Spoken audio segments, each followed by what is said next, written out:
Hello, welcome everybody. How's everybody doing tonight?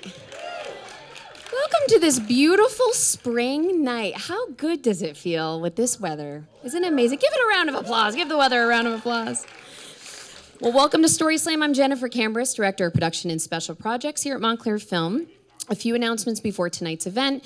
Tomorrow night, we have Montclair Improv Comedy Show here at Cinema 505. On May 7th, we have a screening of the documentary Ada, My Mother, the Architect, with a Q&A with Ayel Malamid. On May 8th, we will be screening for one night Tall Tales, which is a visual interpretation of the new Tom York and Mark Pritchard album, which will be released the next day. Our next StorySLAM will be on May 29th, and the theme will be, It's Gonna Be May. Thank you. Times when you felt in sync with yourself and were empowered when that was your moment where you declared, It's gonna be me. I love that got so many laughs. And please save the date for our summer showcase weekend, which is June 26th through the 29th, as part of this year's North to Shore Festival. It's going to be a full weekend of festival-worthy films that you definitely don't want to miss. Our Summer Academy classes are on sale for middle school and high school students. It's a great way to learn a new skill this summer and have some fun. Classes are offered in filmmaking, screenwriting, acting, editing, and much more. We also have our spring and summer adult classes open for registration as well. You can find out more information on these events and so much more at montclairfilm.org. Be sure to sign up for our emails and follow us on Facebook, Instagram, and Blue Sky to make sure you're the first to know about all these great upcoming opportunities. Come on in. I'm just doing some housekeeping notes. Come on in. Welcome them, everybody. Welcome them. We all know what the parking's like. Don't you worry. And then, so as I was just saying, with socials, we really do encourage you to follow them. A lot of the time, if you've heard me say this before, especially at StorySLAM, we get opportunities for programming that come out of nowhere, and socials are the first place we're going to put it, and the tickets will just fly. So that is the fastest way to understand the programming that's kind of coming down the pike when it has nothing to do with the festival. Please consider also becoming a Montclair Film member for discounts on tickets to the Claridge, the Montclair Film Festival in October, and tons of perks all year long. Do we have any members in the house tonight? Oh my gosh, that just makes me so happy. You'll be helping to support all the work that we do for the community. The bar is open tonight, so please feel free to go get some concessions while I'm making these announcements and during deliberation after the storytellers finish up. Please note your fire exits on your left and right. Restrooms are on your left and outside the door. Without further ado, I'd like to introduce you to your host for the evening, Duncan Miller. He is our storytelling teacher and coach here at Montclair Film. Duncan is a former actor and improviser who has performed with the Second City and Improv Olympic in Chicago. He has performed in various theaters, short films, and festivals in New York City, Chicago, and Baltimore, prior to earning his master's degree in education. Currently, he is a high school academic dean at North Star Academy in Newark, helping to guide the next generation of storytellers. Please welcome Duncan Miller. Thank you, Jennifer. Good evening, everybody. Welcome, welcome. It's still light out, too. You can see. Feels like summer is almost here. All right, we do this every time, but I usually get a 50-50 response. Who has never been to a StorySLAM before? Just quick show of hands. All right, returners, let's give it up for our newbies. Welcome, welcome. And we would be nothing without our returners, our loyalists, our die-hard StorySLAMers. Where are you at? Show of hands. Welcome everybody back. Thank you so much for being here. It is great to see you once again. Tonight's theme, though it is a little muggy already, is when it rains, it pours. Sometimes it feels like the universe has a vendetta against you. Sometimes it feels like every time you turn a corner, there's just that banana peel waiting for you as well. And sometimes, just sometimes, the stars align, and everything comes up roses. We're excited to hear stories from all over that spectrum tonight, but before we get into raining and pouring, we have to meet the people who are in charge. Our three judges are sitting here in our second row, so let's meet them. They are industry professionals. They are members of the community. We'll introduce them so you can hear their fantastic, exhilarating biographies and know who's going to take charge of our competition. Storytellers, listen up. There are 3 prizes for tonight, and the first prize, not just Montclair Film swag, you also get a year membership to the Montclair Film Festival. So let's dive in first. On your far end is Eileen Kelly. Let's give it up for Eileen. Eileen's a writer and comedian, host of the podcast Strangers with Kittens. She teaches stand-up comedy and storytelling to children and adults. She was a semifinalist in Nick at Night's Search for the Funniest Mom in America and was one of Toyota Comedy Festival's New York's Funniest Women. She's headlined many festivals, including the LA Comedy Festival. She's been featured on NBC's Today Show, LMN, and Showtime. She's been called hilarious by the New York Post, and the Newark Star-Ledger said she's droll, appealing, and genuine. The real deal. She was a head writer for the all-female sketch group Hits Like a Girl, which headlined at Caroline's on Broadway and the Big Stinkin' Comedy Festival in Austin. Her jokes are featured in She's So Funny, 1001 Jokes from the Best Female Comics, and Squeaky Clean Comedy. You can check out her podcast at strangerswithkittens.com. Let's give it up again for Eileen. Next up is John Rotundo. Get up for John. John is a New York, New Jersey-based screenwriter, director, producer. He co-wrote the feature film The Garden Left Behind, directed by Flavio Alves, which premiered at South by Southwest in 2019, winning the Audience Award. The film is an IFP Narrative Lab project and has received support from GLAAD, PFLAG, New York Foundation of the Arts, New York Council of the Arts, the Film Society of Lincoln Center, Jerome Foundation, among others. Since its premiere at South by, The Garden Left Behind has won over 20 awards at festivals around the country and abroad, including Nashville, Woodstock, Heartland, Glasgow, and Queerscope in Germany. In addition, Rotundo and Alves won Best Screenplay at the 2019 Sunscreen Film Festival in St. Petersburg, Florida. He is currently working on the screenplay for Bonita, his second collaboration with Alves, as well as his debut novel, which is set to be published in summer 2023.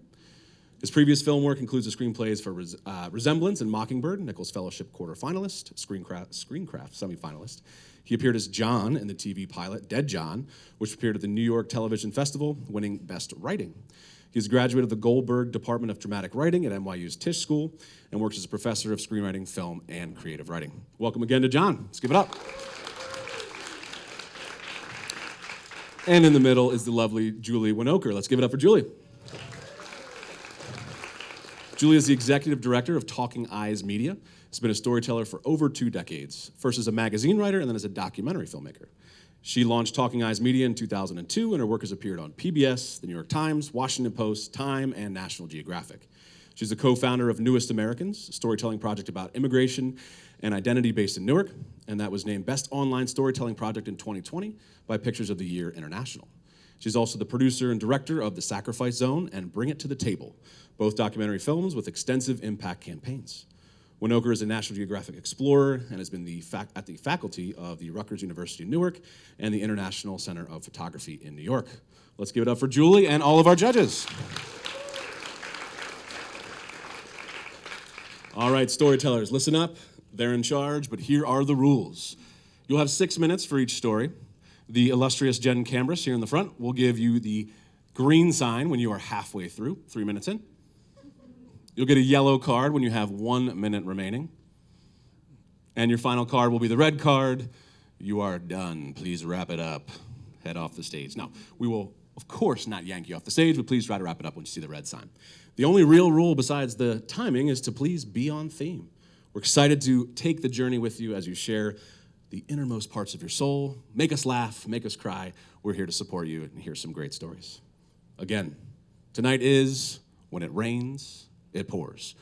So warm up those umbrellas, and let's bring our first storyteller to the stage. Please welcome up Bethany Hall. Come on, Bethany.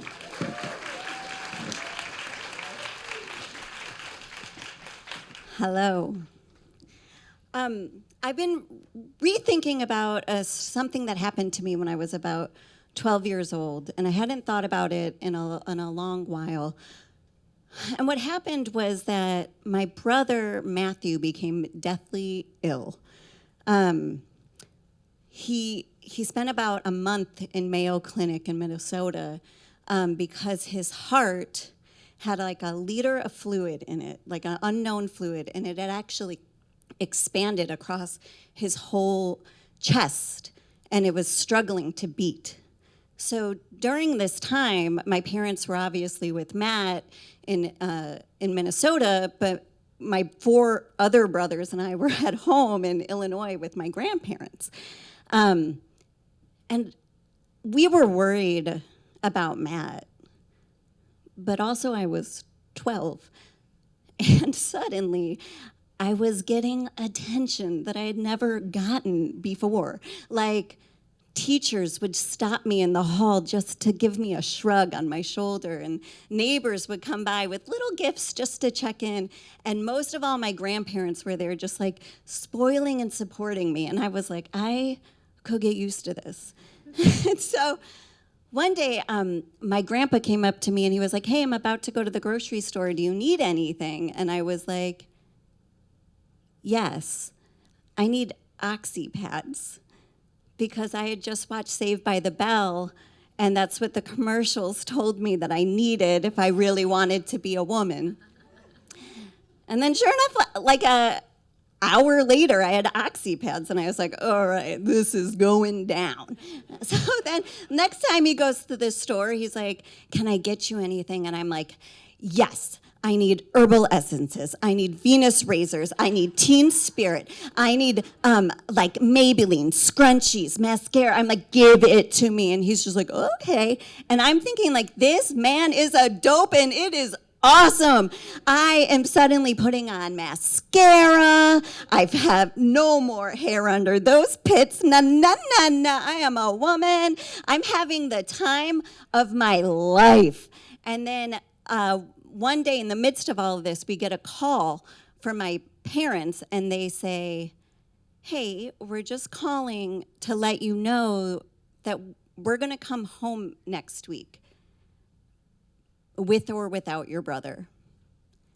And it was in that moment that reality set in, and that like I could feel my insides just shake, and I was mortified because we knew that this surgery my brother was about to get could go either way. And then the next day, my grandpa made us go to school, even though my brothers and I were so worried.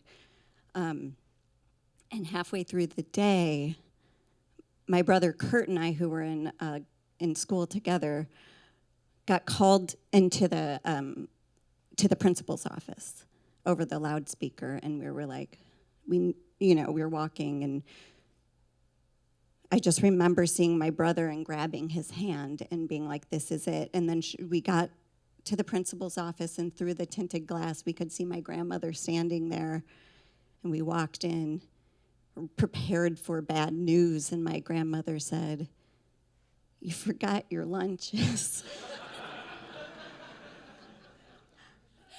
And my brother was okay. He survived this surgery.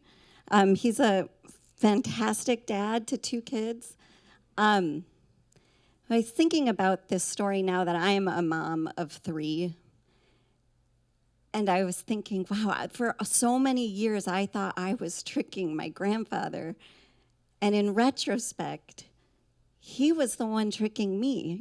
He was the one sitting there allowing himself to pretend he didn't know I wasn't supposed to be experimenting with Nair, because he knew that if he could keep my world small in this moment, he could preserve my childhood while I tried to become a woman. And I'm proud to say that I've taken a page from his playbook, not only with my own kids, but also years later when my grandmother got really sick with Alzheimer's. And she spent the last 10 years of her life, saying things that were not based in reality. One time she said that, one time she tried to persuade me that there was a helicopter on the patio and we should probably get out there. And she spent years believing that my husband was her boyfriend, and we just went along with it. I just followed my grandfather's lead, and allowed her to live in the reality that she felt most comfortable in that moment.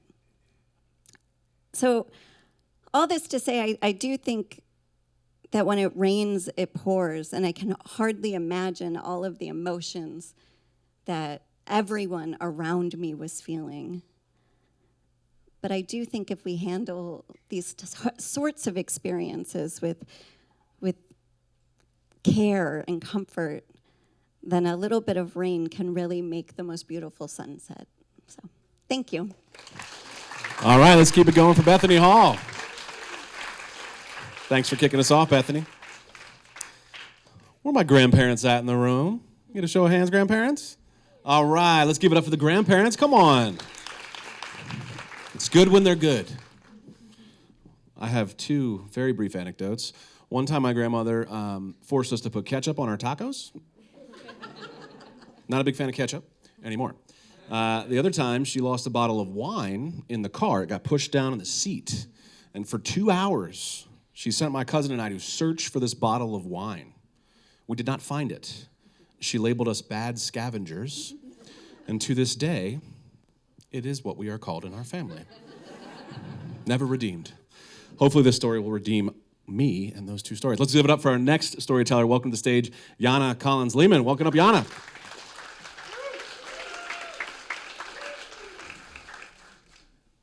Hi. So the first thing that went wrong on this day is that I was incredibly late, and it was a really important day. It was the first board meeting of this board called the Post-New York Alliance that I had been running successfully for 10 years, but it was the first meeting I was going to be running in my brand new office, very fancy office in Midtown Manhattan with an elevator that opens right onto it, big conference table, and I was going to be at the head of it. So I needed to get there early, get everything set up. These people are nothing without me. They wouldn't know the first thing to do. I got to print the agenda, but I was late, and it was freezing. And I get there, my elevator opens onto my beautiful office, and the first thing I see is a vase of rotting flowers. So quickly, I grab the vase, I go to the kitchen, there's nowhere to put this vase. So I think, on my feet, fire escape. I'll put it on the fire escape, I'll deal with it later. I've set my coat down, my purse, my phone, and I walk out onto the fire escape, I set the flowers down, and whammo.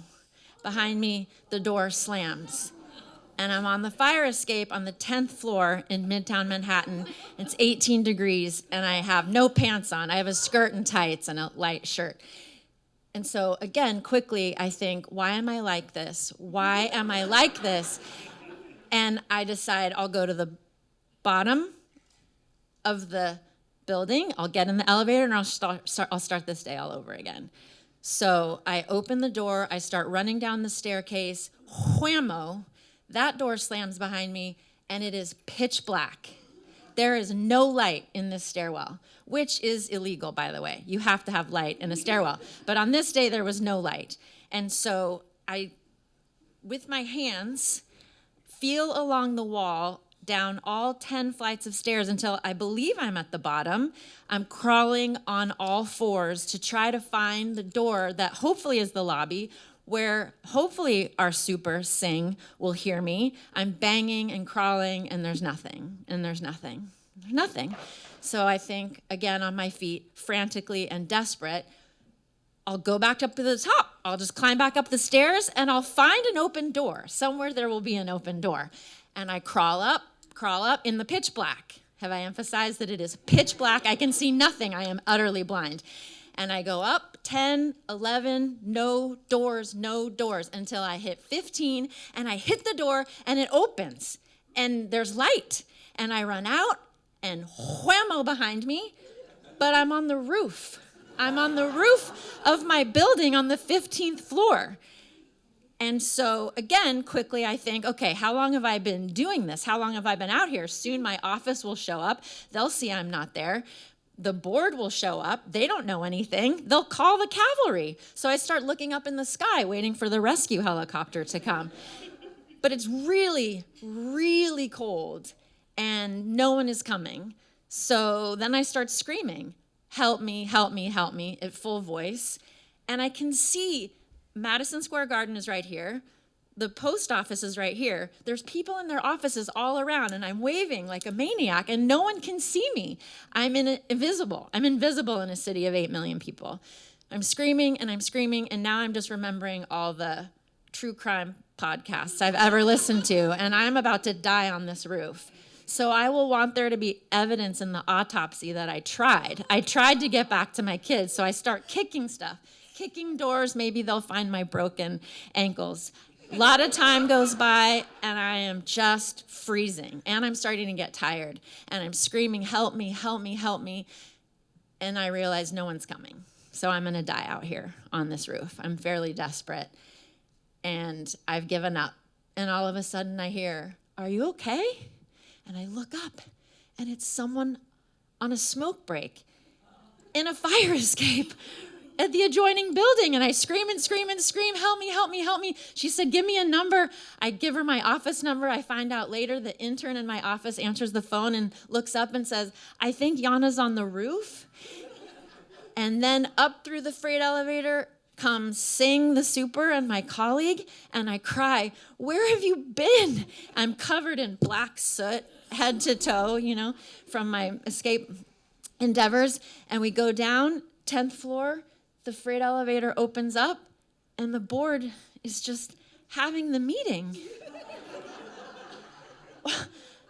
And I just look around at my whole office.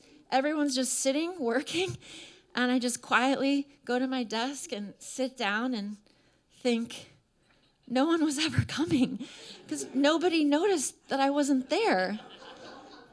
And I'm not the center of the universe. And the hero of my story is just a smoker who I never met again. But c'est la vie. Thank you. All right, let's keep it going for Yana. Thankfully, there are no impressionable children here. Smoking is not safe. It does not help people, except this one time. All right, let's keep it rolling. Some great energy to start us off. Let's give it up for new storyteller Carla Cantor. Welcome up, Carla. She comes with a crew.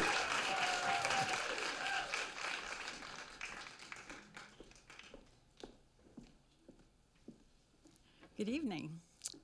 So, last summer, I lost my phone in London.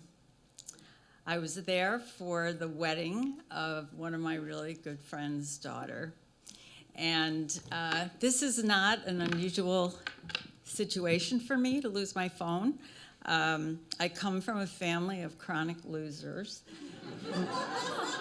My father, it was wallets and caps. My brother's on his third wedding band. And for me, it's phones. And I try very hard. I keep it tethered to me with this leather strap, and it usually saves me, but it couldn't this time. I was ready to go to the party before the wedding, and I said to myself, there's no way I'm wearing this. I wanted to be stylish, and I decided I'm just going to put this in my purse. I'm on Trafalgar Square in a lovely hotel, and off I go. I took the Waterloo line, and I went to the party before the wedding, and I had a great time, great food, great conversation, new people, old friends, and I came home feeling really elated, and I look in my bag, and there's no phone. So what do? I go right to my laptop, and I go to find my phone, and sure enough, it's there on the dot, and it's 20 miles east of where I am or where I was, and it's in a town called Erith, and it is at an address, 5 Filston Road. And I can't imagine how it got there, why it's there. And I say to myself, okay, the wedding's not till 4 o'clock. I don't have to leave till 4 o'clock tomorrow. I am getting up in the morning, and I am going to get that phone back. So I was very excited about it for some reason. It felt like a real adventure. And I got back into bed, and I go to my laptop, and I go to find my phone, and my phone is traveling after midnight. The dot is going across the screen. It's on a highway. It's going towards a town called Bexley Heath, and I'm watching this in disbelief. And finally, it lands in the Bexley Heath bus garage. And at this point, I say, I need some geographic intelligence. And I go down to the lobby, and that's where I meet George. Now, George is the night hotel clerk. And I mean, he looked like kind of an owl. He had really round glasses. He was a very small man, and he had a kind voice and an unusual accent, and I later found out he was Latvian. And I told George the story, and he nicely called the Bexley Heath bus garage. No answer. And he turns to me, he said, "Madam," he said, "you are going to find your phone. I'm going with you. I will take you. No worries. You'll find your phone." And I was so touched. And the truth is, I was a little nervous. So I said, "Sure." And he said, "Meet me when I get off at 7 a.m. And so I went upstairs, set the alarm for 6 a.m., and I woke up in the morning, went to my laptop, went to find my phone. It's back on Philston Road. And I just was floored and didn't know what to make of it. And I go downstairs to the lobby, and I tell George, it's no longer where it was. It's now back on Philston.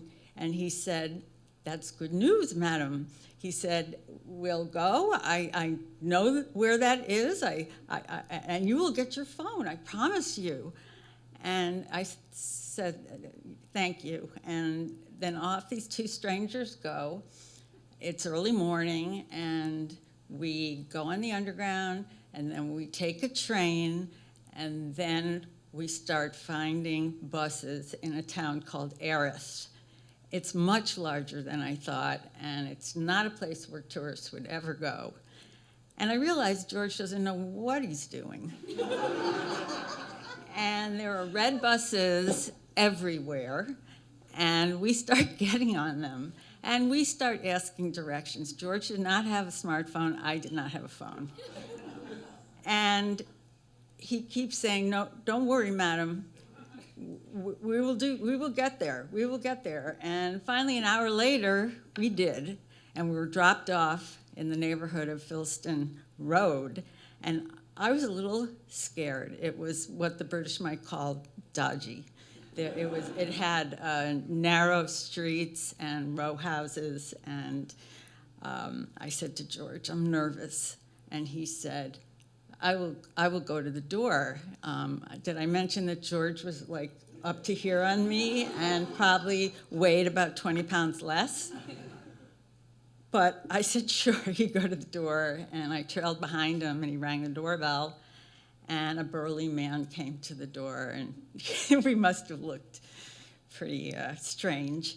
And we said that the phone has been located here at your house. And he looked blankly at us. He said, "I don't know anything about a phone." And I was crestfallen. Lost cause. But he said, "Wait, give me a minute."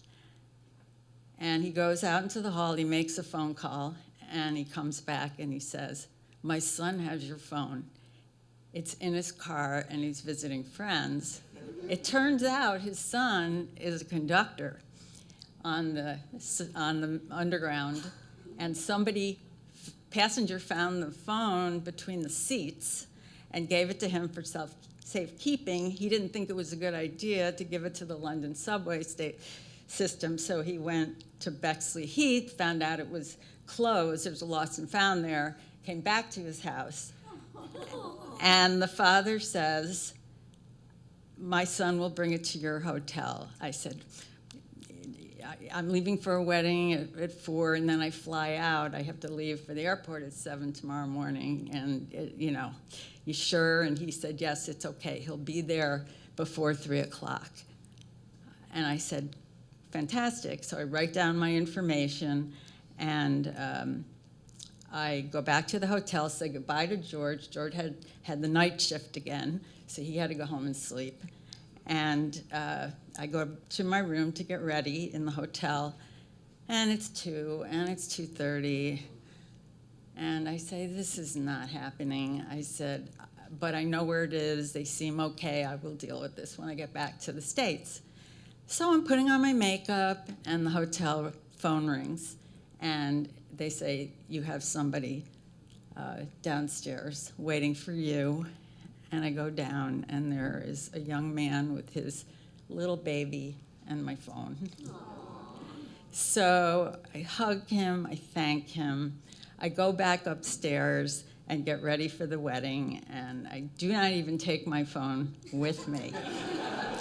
I have a great time at the wedding. I danced all night, but I ended up tripping on my way out, and I later would find out I had a small fracture in my shoulder. But that's another story. All right, let's keep it going for Carla. Let me just, can I just? Nice job. Thank you so much.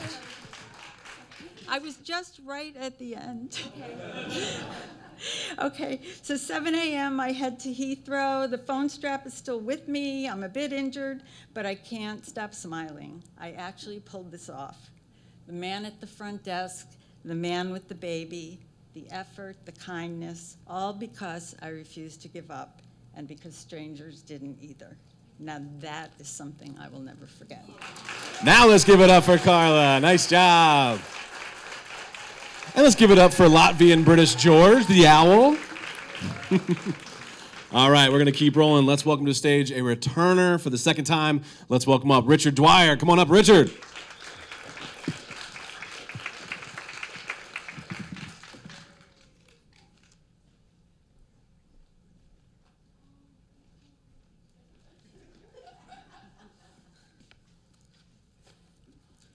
Jersey City's Park Tavern is well regarded for its burgers, friendly atmosphere, Irish music, and a good pour of Guinness, and a place where couples meet and marry. The PT, as it is known by the regular crowd, has always been a favorite stop of mine. And when I was 25 years old, I never, really ever, thought of meeting anyone to seriously date nor marry. One night, after working the 3 to 11 shift at a coal-fired power plant, I went to the PT to meet friends who also had drinking, singing, sports, and jerking around on their minds. Very quickly, the pints of Guinness and shots of Tullamore Dew were flowing like the Shannon River, and mission accomplished. Amidst the din of songs and laughter, out of the corner of my eye, a most beautiful woman walked in, and life as I was living it, I knew was coming to a screeching end. She did not plan to go to the PT that night, because after leaving the family birthday party for her, she went to O'Hara's pub just down the street, where she was advised she was not welcome because of an incident that occurred the week before. It wasn't her, but someone who resembled her. I said to my friends, oh my God, look at her. Sensing the rarest of opportunities to introduce me to a woman who I may actually have a long-term relationship with, one friend said, I know her, and I'll introduce you. Though I really wanted to meet her, I growled and said, no, I've had too much to drink. Well, a good friend being a good friend, he totally ignored everything I said and introduced me anyway. Irene, this is my friend Rich, and I was able to vocalize a pleasant grunt or two. Now, remember, I worked at a coal-fired power plant, and because of the dusty conditions that night, it appeared as though I was wearing eyeshadow, which made me look like more of a David Bowie groupie than a sledgehammer and pipe wrench wielding blue-collar laborer. Before I returned to the table for the next mission to get sober, Irene asked our mutual friend, why did you introduce me to him? There's nothing going on here. He's a dud. I later found out that she thought our mutual friends were volunteers who took me out of a group home for a weekend field trip. It's true. And some socialization. At closing time, I walked up to her and asked, may I drive you home? At this point, she realized I had my wits about me, and she replied, you don't talk to me all night, and now you want to drive me home? Well, this time my friends came to my rescue. He's a good guy, he's okay, don't worry. Well, though she reluctantly agreed, her hand was clutched to the door handle on the whole way back so she could bail out at any moment. And then she warned, don't, you better not get any ideas, because my friends are following very close behind. Well, I looked in the rearview mirror, and sure enough, I saw a cluster of long fingernails and 80s hairstyles, a big fluffy blowout, a perm, and a shag mullet with a headband. and I could tell these girls were not playing. When I arrived at the house, it was still alive with some music and conversation as the party was winding down. It was an old school Jersey City family that I was very, very familiar with. Her no-nonsense taxicab driving father was sizing me up at the head of the kitchen table with a bottle of Dewar's, an unfiltered Pall Mall, with a long stream of smoke working its way up to the ceiling, a red and black flannel shirt with the elbows thinning on the sleeves. Then, from another room, I heard a woman's voice in a German accent say, "Where did you find such a tall one?" My wife's mom, who I always affectionately called Oma, she asked, "Would you like something to drink?" And I replied, "Ich möchte ein Bier bitte." I would like a beer, please. When she smiled, I thought, finally, my high school German classes are finally paying off. She opened the refrigerator door and a few balloons tumbled out. I said to myself, oh, welcome home. The next few years were lots of fun and filled with exciting experiences. And then after another closing night at the PT, Irene was right to ask, when are we getting engaged? Though I can be a little casual or slow in my thinking, I quickly realized that this is the marriage question. I was trying to change direction of the conversation, but this was not the night. Finally, I blurted out, I have it. I didn't. So at about 4 o'clock, she said, go get it. So by chance, that afternoon, I met a friend at Liberty State Park who was saddened because his fiancée broke up with him and she returned their engagement ring. Off to his house I went, praying he was home and that he would let me borrow the ring.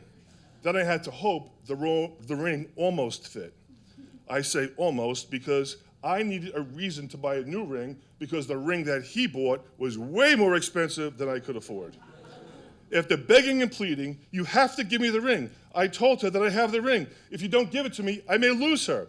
Finally, he handed it over and tied it to my wrist in a small black velvet jewelry bag for safekeeping. I went back to Irene, and as the sun was rising, romantically, I got on one knee, presented the ring box, and she was smiling and so happy. You really did it. You really got the ring. When I opened the box, her facial expression changed from joy to confusion. It was the wrong color band, white, not yellow gold. It was the wrong diamond design, marquee, not round. And to make it worse, the ring wasn't a little small, it was not even close to fitting. So what is going on here? And where did you get a ring at this time of night? She never said it, but she probably thought that I broke into a jewelry store. After telling Irene the whole story, I did everything the right way, and I still try to do it every single day to this day. If there was ever any proof needed that the origin of a diamond can start with coal, well, then this relationship is the story. All right, let's keep it going for Richard.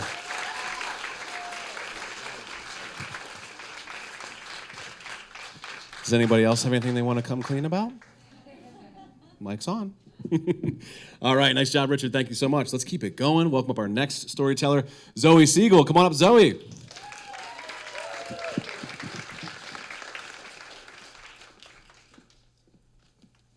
Hello. Thank you. In the Mojave Desert, just past the Cholla Cactus Garden in the Joshua Tree National Park, my 18-year-old Ford Focus rolled to a stop and simply died. I was familiar with the warning signs, the fatigued pull of a faltering system, but that day I ignored them. My regular mechanic had fixed up the car only a week prior, and I refused to believe that something was wrong. What was I gonna do, turn around and go home? I was leaving California in a few weeks, and this trip was my last hurrah.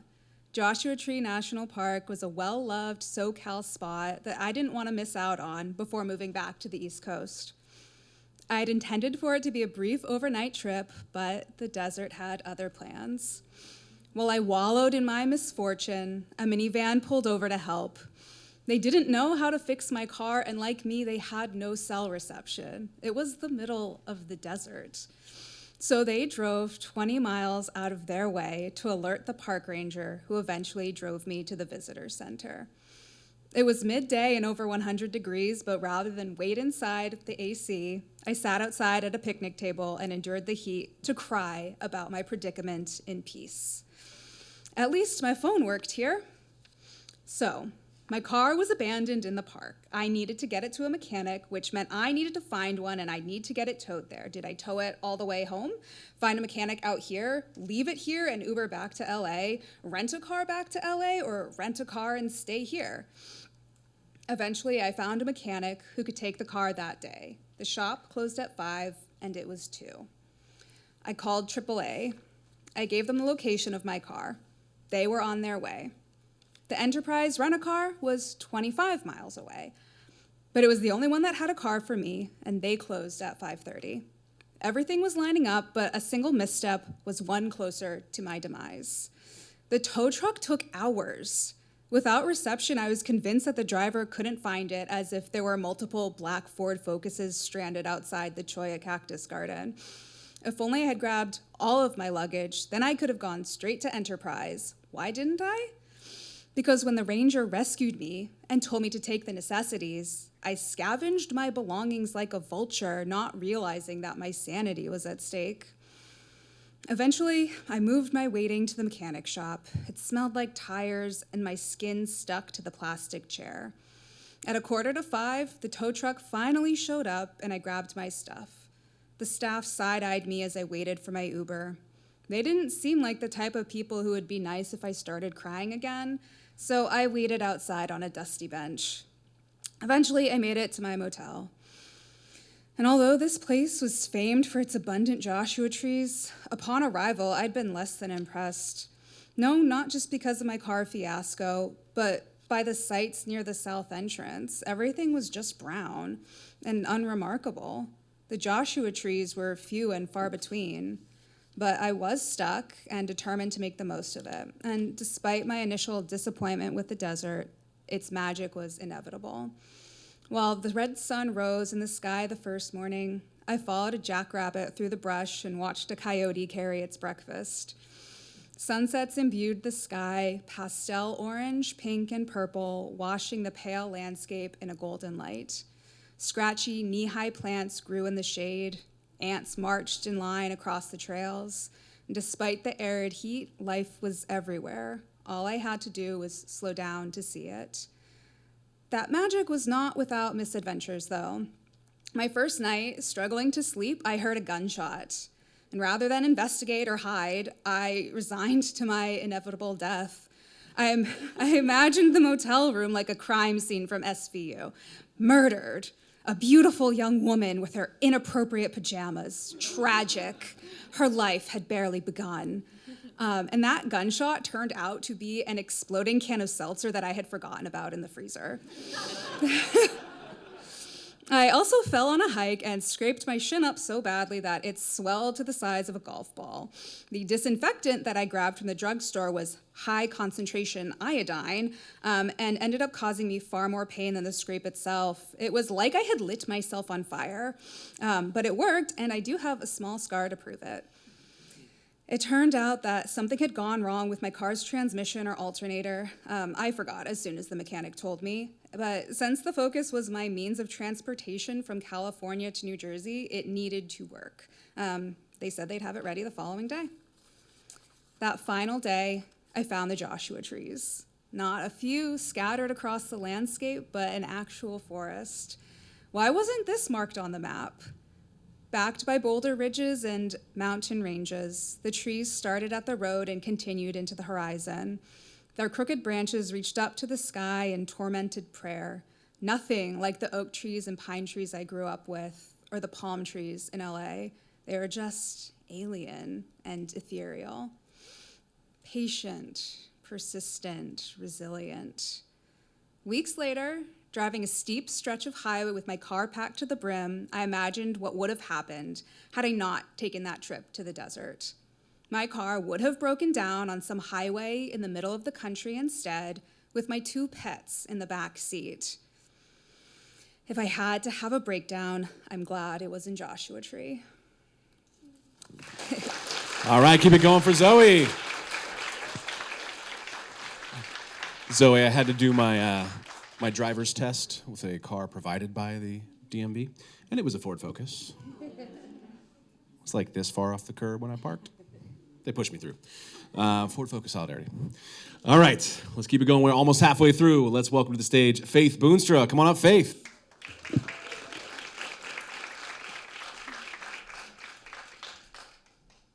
Hello, everyone. So, if we believe that Murphy's Law exists, it was 100% in full effect when my family took our cruise to Alaska. We had been planning this trip for months, as it was my sister's college graduation present. So the day arrived, we're ready to go. We were supposed to go from Newark to Montreal and Montreal to Vancouver. We were going to board the ship in Vancouver. So we actually got to Newark Airport on time for once. We were sitting on the plane, we're ready to go. They're doing their checks, and they find a problem with the backup electrical system. And they would not fly the plane unless everything was at 100%, which I understand. The problem, though, began is they had us sitting on the plane for an hour before they finally said, okay, we're canceled, and everybody get off. You got to find another flight now. So we're waiting to get another flight, and during this time of my mom calling the ship and everything, we find out that they're going to stop the boarding at 3 p.m. Pacific time. The new flight we got, which would be from Newark to Calgary and Calgary to Vancouver, was going to arrive at 3 o'clock. So we still got on the flight. We got up to Calgary. We tried to change airlines, but because we were 20 minutes too late, this airline would not let us on that flight, even though it wasn't going to leave for another hour. So we got on the flight from Calgary to Vancouver. We found a taxi driver, and this taxi driver drove like a madman through the streets to get us to the docks. But then we spent another few minutes running around the docks trying to find the entryway. But overall, we were still too late. We wound up watching the ship leave the dock there. So, and on top of all of that, our luggage was left back in Newark. The only person who had a change of clothes was my sister, because my carry-on was full of crochet stuff, and my parents' carry-ons were checked back in Newark too. So we were stuck. We stayed at the hotel on the docks, and the person behind the desk, he was very, very nice. He managed to find us a room. He told us where to go to eat. He told us where to go get a new change of clothes, and he even gave us free breakfast vouchers, which were worth $42 a person for the next day, so that was very nice. So we went over to the H&M, and because me, my mom, and my sister, we do not wear thongs, we wound up buying a package of men's briefs and shared those.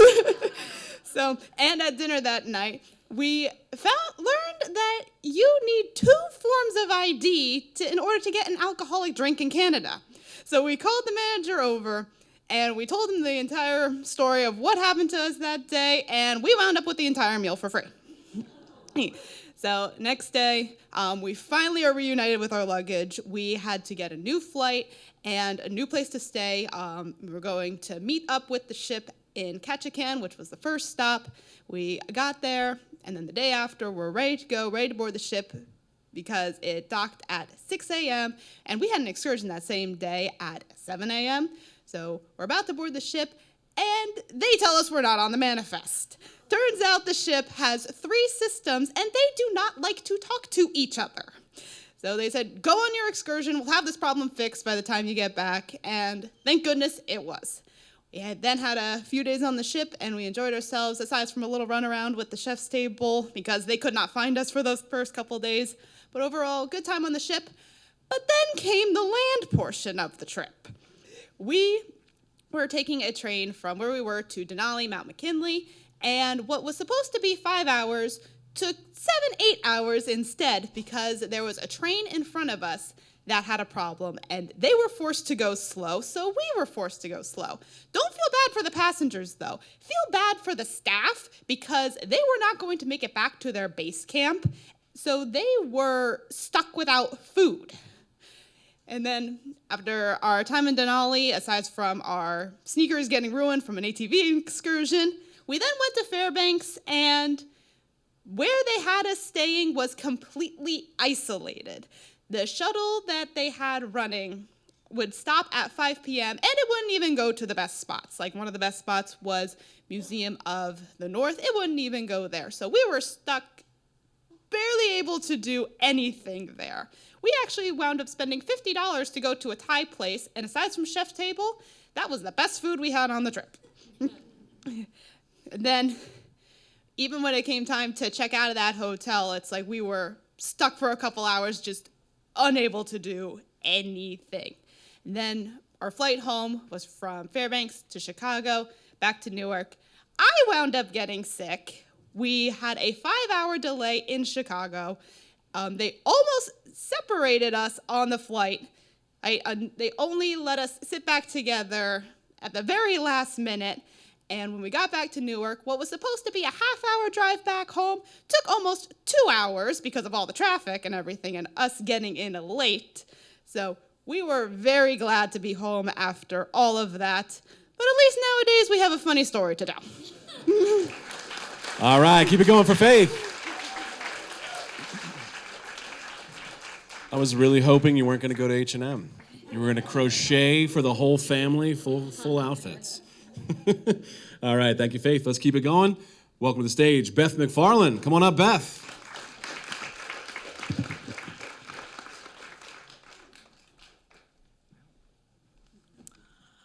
My rainy season was from 2014 to 2020, kind of a long one. In 2014, storms loomed with cancer diagnoses for one of my very best friends and for my absolutely best and only husband. 2015 was a year of cancer. My husband Bill and I trekking to New York to avail ourselves of the experience and care at Sloan Kettering. Science, not fear. That was their big ad campaign that year. I would hear it on NPR all the time. 2016 took both of Bill's parents, his mom on Mother's Day. There was definitely gusty rain when I watched Emily, zipped inside a heavy plastic shroud, carried out the kitchen door. His dad, Carl, 7 months later in December. Both in their 90s, they were a haven of love and family for me for decades. The only silver lining I could see was they had never known of Bill's terminal cancer diagnosis. 2017 took Susan, my dear friend of over 20 years. Cervical cancer that went to the lungs, lung cancer that went to the brain. The skies were cloudy, but the sun was still out, that perfect, like, gray and yellow combination. Then in November, dark clouds scuttled in. As I visited her after work, changed her fentanyl patch, and ultimately laid in bed with her while she was in her morphine sleep, able to tell her how much I loved her and I would miss her, and I had learned so much from her. She was carried out through the back door, but her face wasn't covered, and somehow that made it much easier to see her off. 2018 was a rainy spring. My dad was hospitalized while vacationing in California. He was finally able to fly home, but only with oxygen and a nurse. My father and I had often stood in light rain, had discussions in giant downpours with no umbrellas. But it was him who had taught me as a kid the beauty and the strength of storms. I watched the hospital transport people bring him into his house, like, on a stretcher, up the hill, the steps, really kind of banging him around. And I could just see the fear in his eyes. It was tough. It was tough. I tried to keep the rain at bay, but a few days later, lightning strikes and a full moon shared the sky. That storm quietly took my dad with it when it left. I did not watch him get carried out of the house after watching him carried in. 2019 carried my mom out on a light breeze after she had quietly borne many billowing storms. Her final year or two were gray and damp, even when we were surrounded by sun. Sitting with her after she had passed, I keened as loudly as any of those thunderous times, but also felt relief for both her and myself. She was swaddled in a deep purple velvet wrap, and at my request, her face was not covered, which gave her the regal exit she so deserved. Enter 2020 and COVID. Bill and I were ensconced in our Montclair fourth floor nest, our COVID cancer pod. Generally, our days were sunny, breezy, and treasured. Of course, we both knew there was a torrential storm at our backs that one of us would not survive. It had been approaching for the last 6 of our 36 years together. And it came quietly. Snow flurries, a dark sky, stars. December 18th at 1:03 a.m., I listened to Bill take his last breath, waiting for that exhale that never came. I had about 9 more hours with him, which I'm so thankful for, before he was bundled and taken down the 4 flights of marble stairs. They couldn't accommodate my request to leave his face uncovered, but maybe that was for the best. Our dear friend Callie physically helped carry him down to ensure a smooth trip. Thus went our small procession. And then it poured. Bill had been my sunshine through all these storms. He was my anchor and my umbrella, as he used to call me. Now, I didn't really think I would, cry. I'm not. Now, then, despite family and friends, without Bill, I was definitely in our pod alone. Unimaginable torrents drenched me for well over a year and 2 years, 3 years. Finally, slowly, they turned to rain and then showers. I could actually see the sun at times and gradually learned to navigate my way through this new diminished world that I had found myself in. Bill had once told me, turn the page, start a new chapter. I think this year, 2025, might be the start of my new chapter. I'm starting to feel more at ease, except I'm up here. A little before 2025, I put a bid in on a house, which I didn't get, which is probably really good.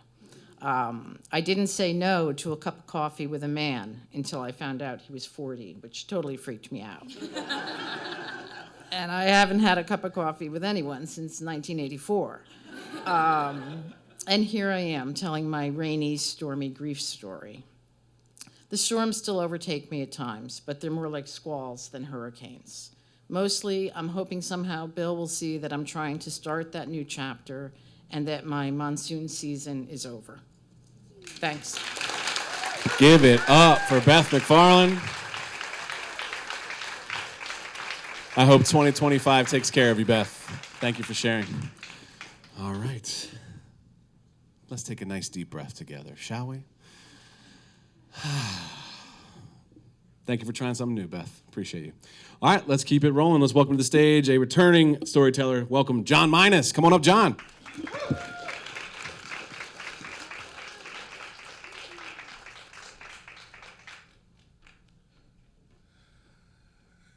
Hello, peoples.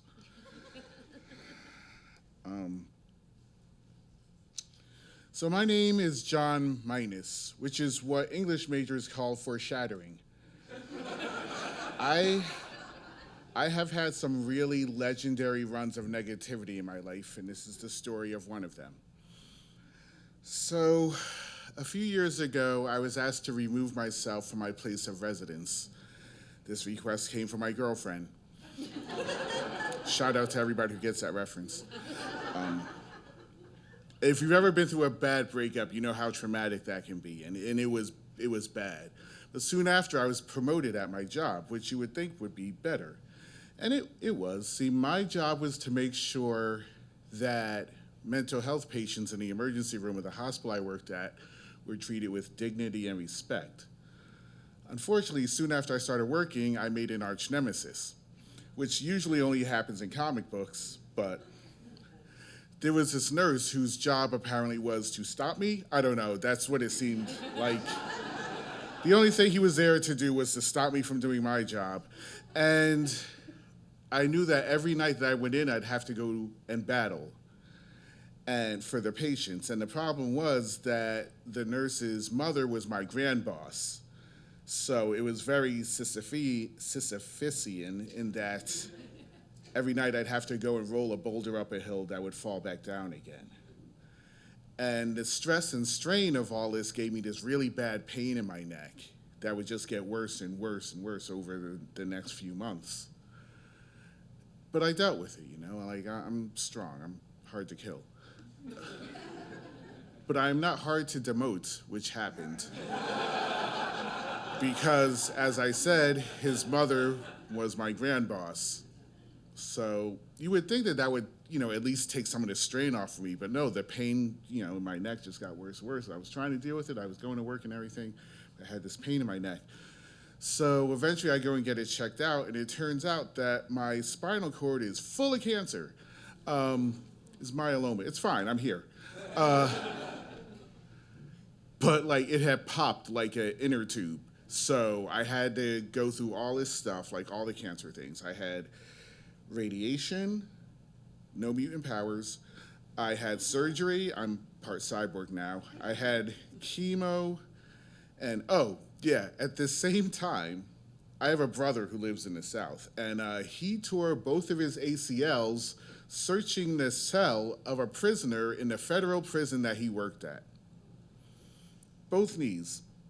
So he was in the hospital for a long time, but I couldn't go help him because I was in the hospital for the stem cell transplant that I also had to get, which was an experience.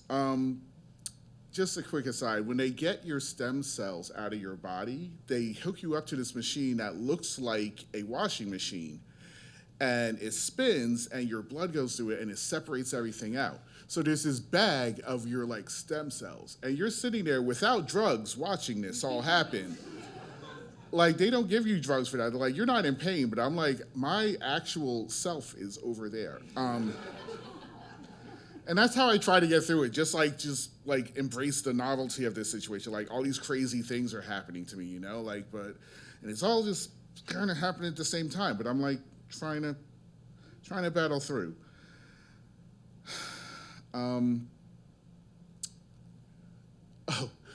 I forgot to mention, when I got out of the stem cell transplant, when I was released from the hospital, it was February of 2020. Anybody know what happened soon after that? They gave me so many masks. They were like, you have to take these masks, you have to wear them everywhere you go. And you can't be around anybody because you have no immune system at all, nothing. Your bones are hollow, you're a bird, you can fly, stay home. And I was like, all right, this sucks. I'd already been home alone for almost a year, but whatever. I couldn't go see anybody. And then the world shuts down and nobody could go anywhere. And I missed, the thing I just mentioned, me and my brother both had essential jobs. So we weren't staying home anyway. I missed all of working in a hospital during COVID, and he missed working in a prison all through COVID, and all we had to sacrifice was my neck and his knees. Equivalent exchange. But yeah, so I sit here to this day thinking about whether that was the best run of bad luck anyone's ever had, or the worst run of good luck anyone's ever had. I guess it's just all in how you look at it, Maybe you guys can tell me. All right, thanks. All right, keep it going for John Minus. Standing strong. Thank you, sir. Woo! All right. Let's welcome our next storyteller. Keeping it rolling. Welcome to the stage, new storyteller, Don Riley. Come on up, Don.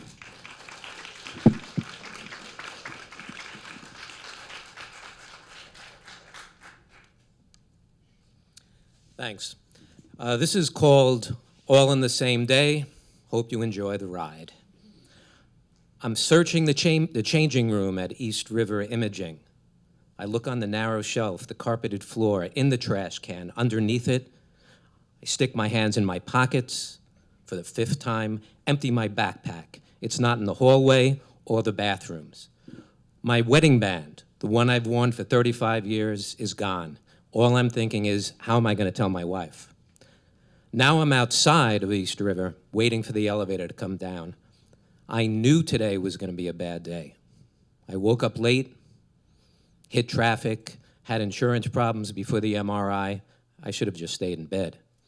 I'm watching the elevator descend, 12, 11, a stop at 10. I can't do this. I rip open the door, hobble up the stairs, and I'm hobbling because I had knee surgery 2 weeks ago, wrist surgery 2 months before that, and today, an MRI on my brain. Add insult to injury, my wedding band is gone. What else is gonna go wrong today? In the lobby, I storm past the security booth, and then I stop and I think, maybe it's here. I talk to the security guard, and as I'm telling him my story, his expression grows sullen. He actually puts his head in his hands and he says to me, man, I know exactly how you feel. I lost my wedding band last year and my wife was pissed. It's like, what did she say? She said, you better put something back on that finger real quick. We laughed about that. And then he starts asking me about places that I checked. He's trying to help me. Asks me if I've checked in my pockets, my backpack. He even tries to convince me that I left it at home, and I know this isn't true. But he's trying to help. And he can see the expression, I'm sure, change in my face. So he suggests that I go back downstairs and talk to Dan, the manager at East River. I said, why? Why would I do that? He said, kind of knowingly, managers have a way of finding things. They can check security footage. So back downstairs I go, I talk to Dan, it's not there. I leave my phone number and then I go back up to talk to the security guard again. And now he's looking even sadder. And he says, you know, your story reminded me of how awful I felt when I lost my ring. And I feel like I've triggered him. He starts telling me his story, and he's making me sadder. He must see this in my face, so he stops. He says, wait a minute. He goes into his bag. He pulls out something wrapped in paper towels, and he hands me this very bottle of Johnny Walker Black. I'm like, dude, I can't take that. He says, sure you can. You need it more than I do. And then when I think about it, and I think about my wife, maybe he's right. So I take the bottle of Johnny Walker Black, I put it in my pocket, and I turn to leave. I shake his hand. He said, where are you going? I said, I'm leaving. He said, no, you're not. We have to find your ring. I said, okay. So he scratches his chin. He said, did you go anywhere after your MRI? I said, yeah, I went to the cafe, had a cup of coffee. He said, that's where your ring is. I said, no, it's not. You don't understand how crowded that place was. Are you telling me that I should believe a New Yorker found my little ring on the floor, picked it up and gave it in? And he gets serious with me now, and he puts his hands on his hips and he says, sir, most New Yorkers are good. Go back and find your ring. So I limp back up York Avenue. I'm looking at the sidewalk like I'm looking for loose change. I feel like people are looking at me. When I get to the cafe, there's a long line behind the register. So I go to the back where I had my cup of coffee. I move the chairs around. I pick the table up. No ring. I see the waitress who served me, and she hasn't seen it. I go to the bathroom. It's not there. I know. Now I know my last chance is the cashier. I go to the cashier, tell her my story. She says, sir, I've been here for over an hour, and I haven't seen anything. Nobody's turned anything in. And so now I've kind of accepted it. I'm going to have to go home and tell my wife how stupid I've been. But then she stops me as I'm turning to leave, and she says, wait a minute. She looks inside a box, peers at it, kind of bends closer, sticks her fingers in, and says, sir, is this your ring? I said, oh my God, yes, that's my ring. How'd you find it? I mean, I feel like I just won the lottery. Who found it? She asked all the employees there, and nobody's found it. It was probably a good Samaritan. As I'm leaving the cafe, Dan, the manager, calls. He continued looking. He checked the laundry, he checked the other exam rooms, and I stop him. I say, Dan, I found my ring. He's giddy. And he says to me, you don't know how lucky you are. When I lost my ring 2 years ago, I was so worried about what my wife would say, I went out and bought a new one. This makes me think of the security guard, so I go to a nearby CVS. When I return to East River, the security guard presses his hands together like he's praying, and he says, well, I hold up my hand like I just got engaged. He's so happy, he jogs around the security desk, bro hugs me, but then he steps back when I push an envelope at him. in the envelope is a thank you card and $30. He's like, no, I can't take that. I said, yes, you can. You're the reason I went back. Without you, I'd be without a ring. I owe you. So we go back and forth a little bit. He takes the envelope. I shake his hand. I turn to leave, feeling like I just got off a roller coaster. You know why? Because sometimes it rains, sometimes it pours, and sometimes the stars align, and once in a while, this happens all in the same day. Thank you. Very nice. Keep it going for Don Riley. Not one, but two hero security guards tonight. Very exciting. All right. Let's welcome up our next storyteller to the stage. First time for Nat Rosen. Come on up, Nat.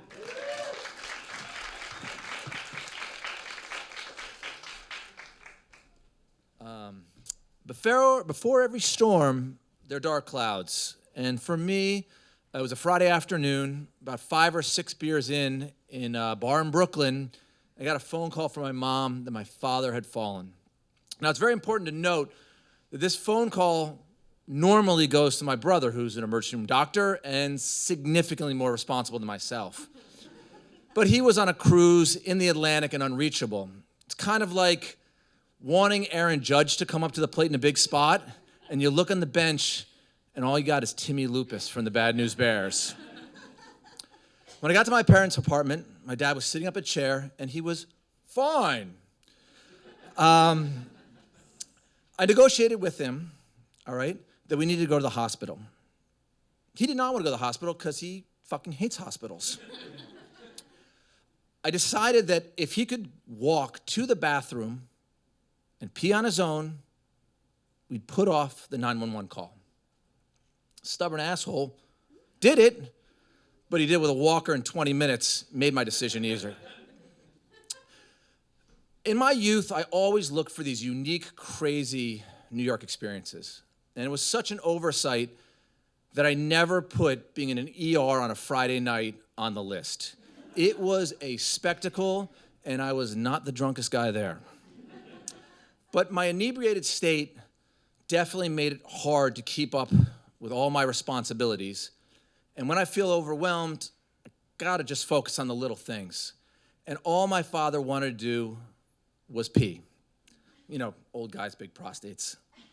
But the problem was he was hooked up to an IV and a heart machine, and he couldn't fucking walk. The nurse gave us a urinal, which is basically just a plastic jug. And us children like to give back to our parents for all the things they've done, but this is clearly not what I had in mind. He slid his legs off the bed, braced himself with his left hand, and I lift him up with the right, and I put the urinal in position. Luckily, it all went to the right place, and we continued with the evening. Now, in this downtime, and this evening there was a lot of downtime, I thought back to a bet my father and I had made almost a decade earlier. He was a PhD in mathematics before he went into the private sector, and much of his free time, he filled legal pads with math equations trying to solve a problem in his doctorate area of algebraic topology.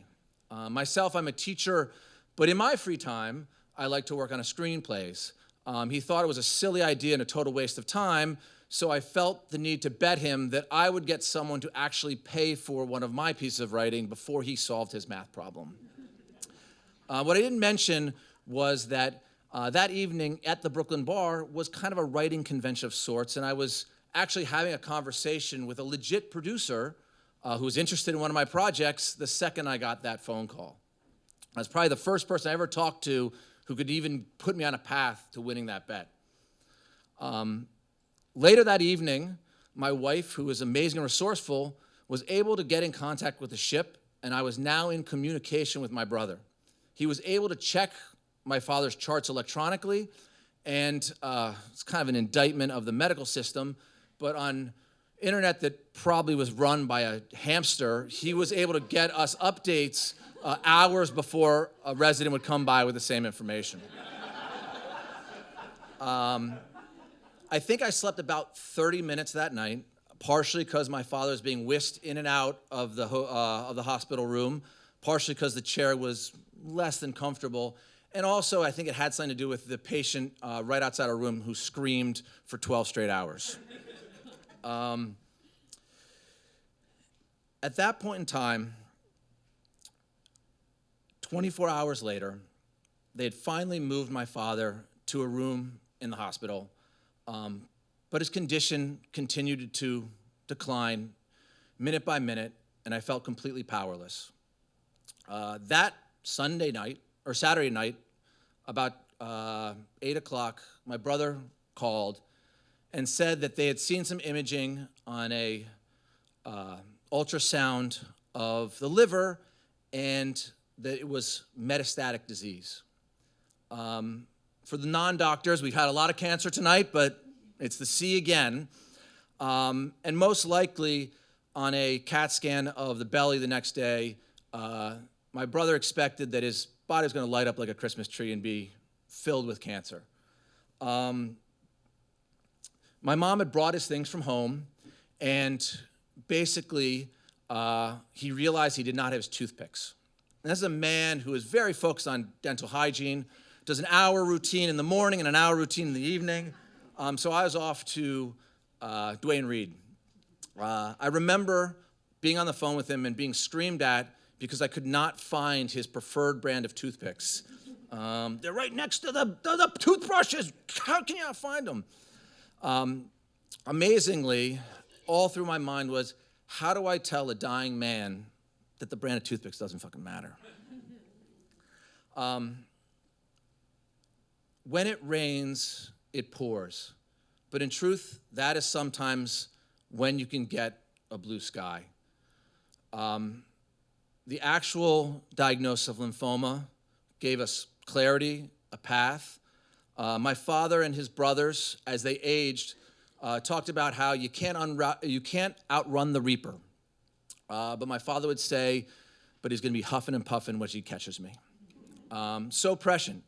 The old bastard, he had the fight in him. For 6 months, he was pumped full of chemo. He had multiple hospital stays. I realized in that time that the hospitals are run by nurses. My brother was his doctor, but I was his nurse. He always seemed a little bit more comfortable when I was sleeping there in a chair that was very uncomfortable next to him, mostly so he could say, "Nathaniel, it's too cold in here. Nathaniel, tell the nurse I need to take a dump." Or, "Nathaniel, can you put some lotion on my feet?" But amazingly enough, he has been cancer-free for a year. And one of the things that we talked about as his health was circling the bowl was, how do we find a mathematician to take on this problem he's working on and take it to completion? And I have to say, the happiest thing right now is for me that the bet goes on. All right, keep it going for Nat Rosen. Beautiful story. All right, just two more great stories to come up. Let's welcome another new storyteller and another Don. Welcome up Don Sarlin. Come on, Don.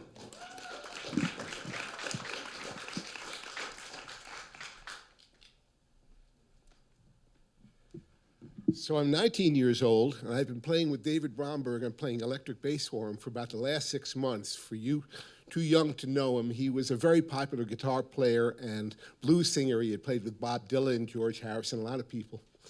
And we arrive at the Mariposa Folk Festival. It's in a park, in a beautiful park on an island in Lake Ontario by Toronto. And we get there, and about 5 minutes after I get there, I bump into a friend, also from New York, who's playing with somebody at this folk festival. And he says, "Don, I just had the most incredible mescaline I ever had in my life. Do you want a tab?" And I said, "Are you out of your mind, man? I've got this fantastic gig.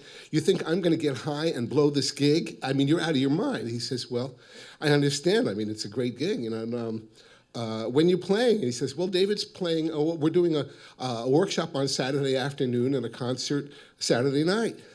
He says, "Don, it's Thursday." This stuff lasts a few hours. By the time you go to bed tonight, you're going to be over it, you know? I mean, and I tell you, it's pretty incredible. And me, being a bear of little brain or whatever, I say, sure, sounds like a great idea. And so I take it. I mean, what could possibly go wrong, right? So I take it, and it's about an hour and a half before things really change. And I'm looking through this beautiful park with people strolling through these beautiful trees, and it kind of looks like a Renoir or you know, it's just beautiful, surrealistic, you know, impressionistic, I should say, images. And the colors are so vivid, they're vibrating. You can feel them vibrating. And the weirdest stuff is happening in my body. My heart is pounding like incredibly fast, and the blood is rushing through my veins, sort of like the ocean. I mean, I can just hear it going through my veins. And the weirdest thing is I look down, and I see my thumbs are like their regular thumbs, but my other fingers are kind of like melded together. They're kind of like, it's not even like they're a shape, it's kind of blurry together, like maybe they're fins or flippers or something. And I go like this, and what I discovered is that if you move them really fast, they leave a trail of light after them. And I'm doing this, and I'm gazing at it when I feel a tap on my shoulder. And it's Bromberg. And David says, listen, a guy just canceled from a workshop, and they asked me to do it. It's in an hour and a half, and you'll be there in an hour. It's that giant folding stage across the lawn with the folding chairs in front of it. I say, no problem, David. And he walks away and kind of glances back like, why would there be a problem, you know? So he leaves, and I go fetch the bass amp for those musicians. It's an Ampeg B12. It weighs about 50 pounds. It feels like 1,000 pounds. And I pick it up, and I pick up the bass guitar, and I carry them. It's about 300 feet across this lawn, and I'm dragging it, and I'm sweating. It's hot, and I'm getting sticky, and I'm beginning to get anxious, like there might be something wrong. I might have a problem on my hands. But I haven't really thought about it. And I get to the stage, and the guy who's setting up on the stage takes one look at me, and I know I must be in trouble, because he says, no, don't you I'll put the amp on the stage. You don't have to, that's okay. You go behind the stage to the artist area there, and there's a table back there. And you can tune up, you can chill out. We don't even have to sound check for like maybe a half hour.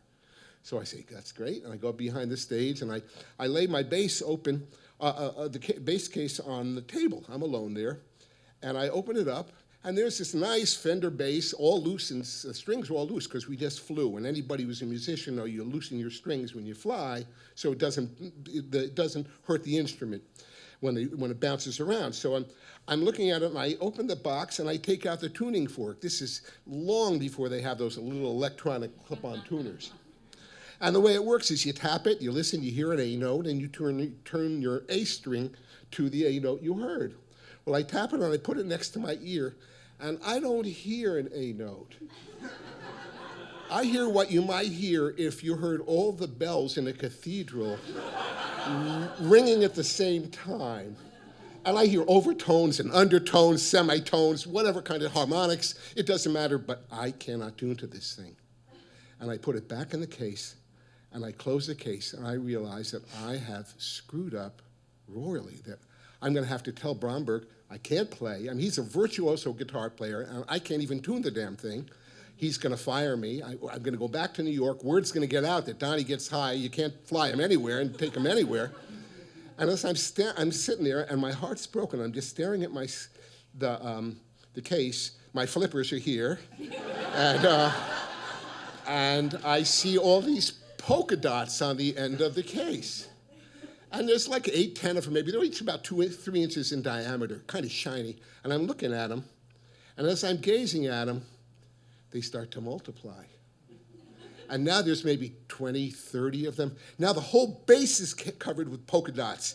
I mean, polka dots aren't the same thing as like your hands turning into flippers, but they are weird. And I'm looking at them, and now the whole table's covered with polka dots. And then I hear thunder. And I look up, and out of the sky pours the most beautiful Canadian rain you ever saw in your life. And it's soaking me, and it's soaking the bass, it's soaking the stage. They're running around with tarps and taking the mics off the stands. And of course, the audience is scattering. They're in the middle of a big open lawn in a thunderstorm, not a place to be. And I'm saved.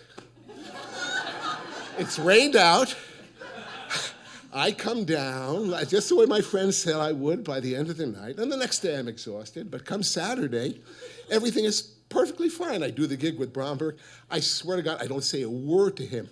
50 years later, I opened for him at Outpost in the Burbs here, and we sat around reminiscing, and I was still too embarrassed to tell him how stupid I had been. And I said to myself, you know, I learned two things from this. One of them, you don't get high and you don't do a gig. You know, don't even say high and gig in the same sentence. They don't go together. But the other thing that I realized was that there might have just been a higher power looking out for me, you know. And I'm not talking about like from a distance, God is watching, you know. I'm talking about like parting the Red Sea. You know, I mean, like the same God that would save the Israelites would save a stupid kid from his own bad judgment. And that's it. Thank you. All right, give it up for Don Sarlin. Very nice. Sometimes the universe gives you rain, sometimes it gives you flippers. How about it? Wow, wonderful. All right, we got one more. Let's bring it home. Welcome to the stage, Chris Taberski. Come on up, Chris.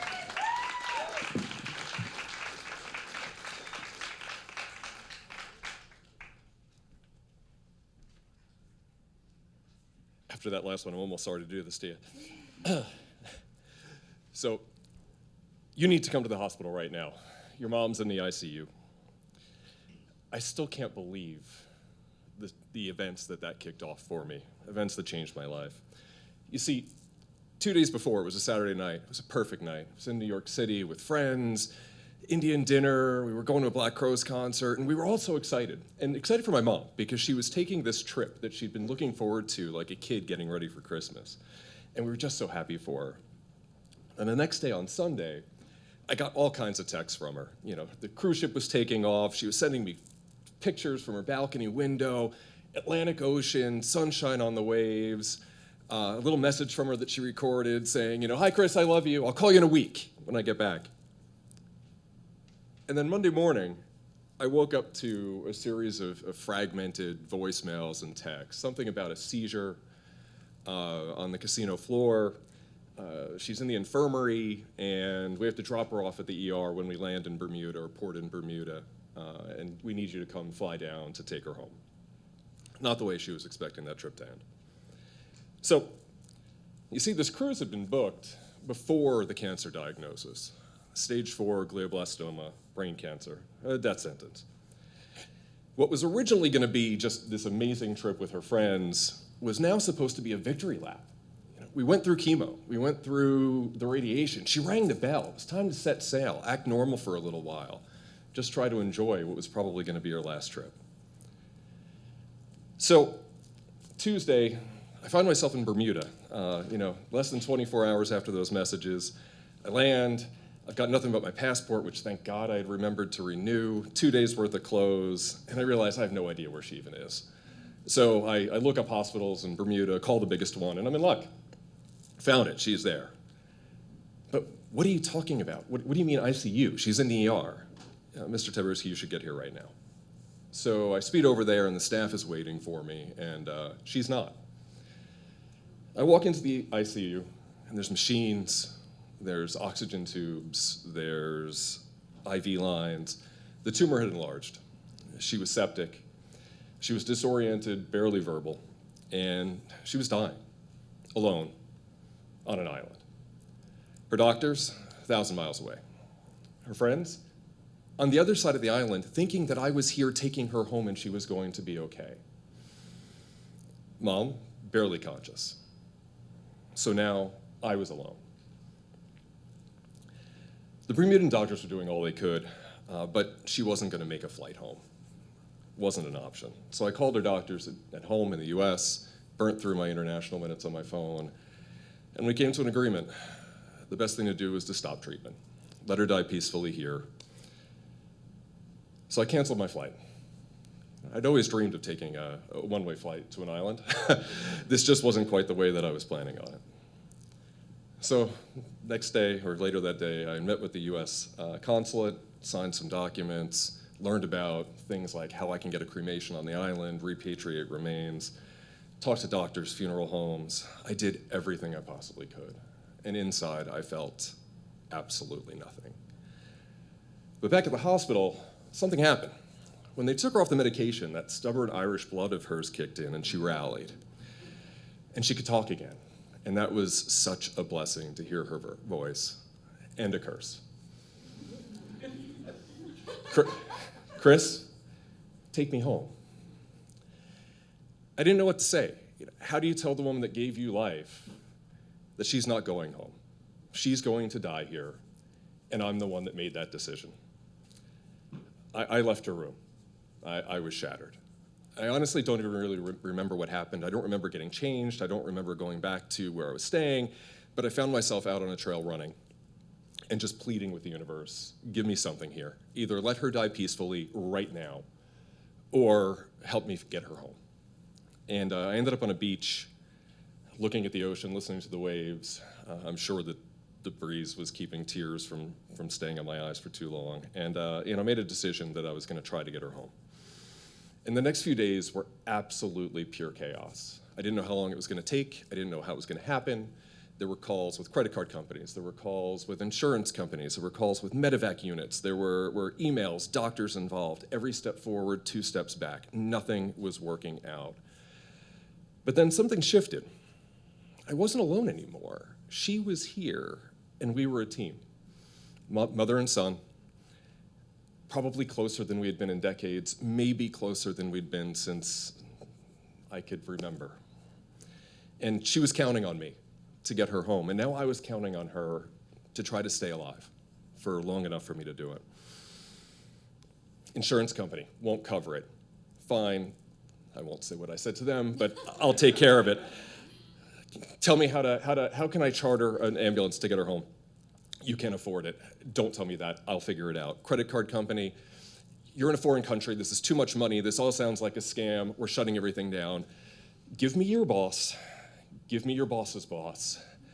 I will cry, I will yell, I will scream. You will help me. I will get her home. Back at the hospital, every time I got back there, it was the same thing. Chris, I just want to go home. Mom, I know, I'm trying. Every night I fell asleep exhausted. And every morning I woke up just praying I wasn't going to get a call from the hospital that she was gone. I didn't know how many days it had been. I totally lost track of time. But I do remember this day because it was the day before Mother's Day. And I got a call from the hospital. And they said, Mr. Tyberski, you need to come to the hospital right away. The flight medics are on their way. The air ambulance you chartered is waiting, and your mom's going home. Thank you. Thank you, Chris. Thank you so much for sharing. And thank you all. You have been a lovely audience. Let's give it up for all of our storytellers one more time. Such resilience and strength in tough times. Thank you all. Our judges, will invite them to head upstairs and deliberate. And while there will be some winners, nobody is a loser tonight. Thank you all for sharing. What a fantastic group of stories. We'll reconvene in about 10 minutes, and we'll find out who's taking home a prize. Thanks, everybody. See you soon. All right, let's welcome our judges back to the stage. Thank you for the great questions in the front. All right. Thank you, everybody. Thank you so much. It was really a pleasure to hear all these amazing stories, and we're really reminded. I'm reminded about this quote from Stanley Kubrick. He said, "A good story is a miracle," and just hearing these 12 miracles on stage has been truly a pleasure. So thank you for sharing. We had to narrow it down. It was an incredibly difficult decision to narrow it down to the top 3. So I'm here to present the 3rd place award. A beautiful story, a brave story, a touching story And we would like to present the third place award to Beth McFarland. All right, Beth, come on down, grab your award. A bag of Montclair Film swag. Congratulations, Beth. And will you just hit front and center there for us so Kareem can get a photo? Nice job, Beth. All right.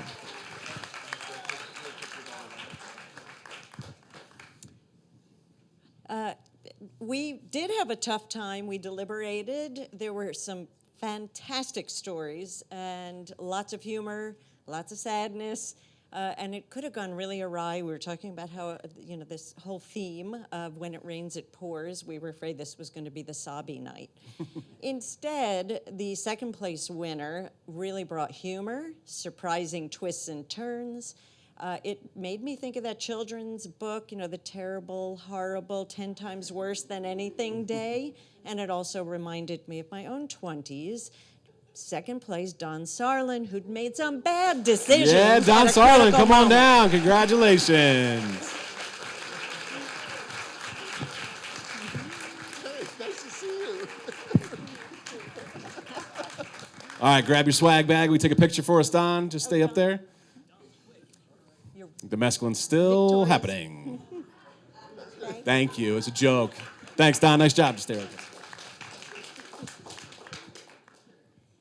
And finally, we get to first place. And I want to reiterate how difficult this decision was because there were so many wonderful stories. And it was so nice to just be together, all of us, hearing these stories, experiencing it. It was a magical night. So thank you to all the storytellers for tonight. And first place goes to John Minus. So please, All everyone, right, come let on him down, hear John. it. Congratulations. Congratulations. Well done, John. Thank you so much Thank for you sharing. for the Odd Couple reference. I may be the only one that got it. No, I think some other people did.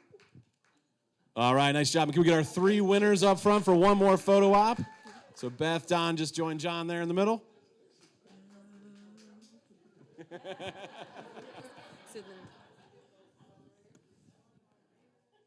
All right, let's give it up for our winners. And can we get the rest of our storytellers? We'll do one large group shot. We want to make sure we commemorate this wonderful evening of story.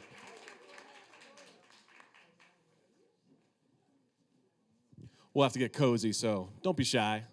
Meet a storyteller.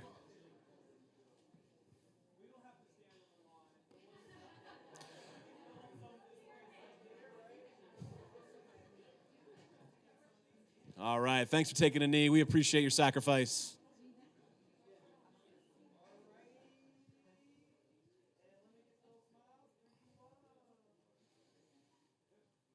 All right, you've been a great audience. Congratulations, and thank you, our storytellers. What a fantastic evening. Thank you for coming out. Please check us out at montclairfilm.org. Lots of other events and a StorySLAM again next month. Get home safe. Have a great night. Thanks, everybody.